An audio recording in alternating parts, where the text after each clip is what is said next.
Assalamualaikum warahmatullahi wabarakatuh. Perkenalkan, nama saya Muhammad Ramdhani dari kelas I dengan nomor absen 43. Nah, di sini saya akan membuat video tentang pembahasan unsur-unsur negara dari tugas ilmu negara ya. Nah, apa itu unsur-unsur negara? Unsur-unsur negara itu adalah komponen dasar yang diperlukan untuk membentuk sebuah negara yang berdaulat.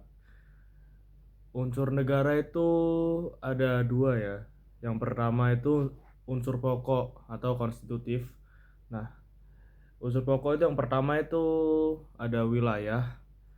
Nah, wilayah itu adalah komponen fisik yang mencakup daratan, perairan, dan ruang udara yang dikuasai oleh suatu negara. Nah, wilayah ini menjadi batas-batas fisik tempat negara tersebut diberlakukan kedaulatannya. Nah, yang pertama daratan ya. Wilayah di permukaan bumi. Daratan adalah wilayah di permukaan bumi yang dibatasi oleh batas alam seperti gunung, sungai, atau batas buatan seperti pagar atau patok batas negara. Nah, lalu lautan. Lautan itu merupakan wilayah perairan yang menjadi bagian dari wilayah negara yang dikenal dengan istilah laut teritorial yang umumnya memiliki batas 12 mil laut dari garis pantai. Nah, lalu yang ketiga udara.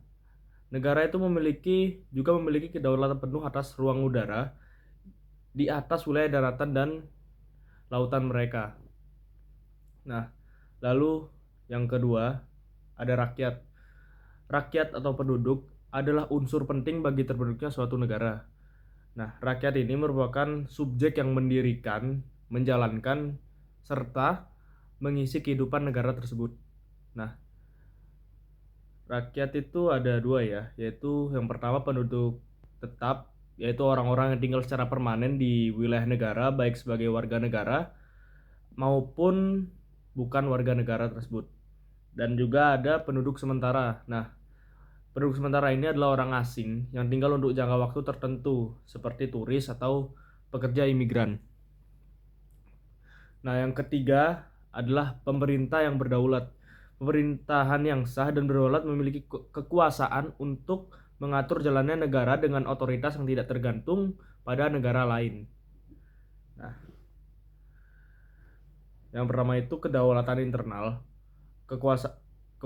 Kedaulatan internal ialah kekuasaan untuk mengatur urusan dalam negeri tanpa campur tangan dari negara lain. Nah, yang kedua itu kedaulatan eksternal, yaitu kekuasaan untuk berhubungan dan bernegosiasi dengan negara lain serta mengelola hubungan internasional. Nah, unsur yang kedua ialah unsur deklaratif. Unsur deklaratif ini ada 3 pengakuan ya, yaitu pengakuan dari negara lain. Pengakuan dari negara lain itu diperlukan untuk memvalidasi status negara tersebut di kancah global. Nah, pengakuan ini dapat bersifat de facto atau de jure. Nah, yang pertama ini pengakuan de facto. Pengakuan de facto ini pengakuan yang diberikan berdasarkan kenyataan bahwa sesuatu negara telah memenuhi unsur-unsur pembentukan negara dan berfungsi sebagai negara yang sah. Nah, yang kedua ini pengakuan de jure.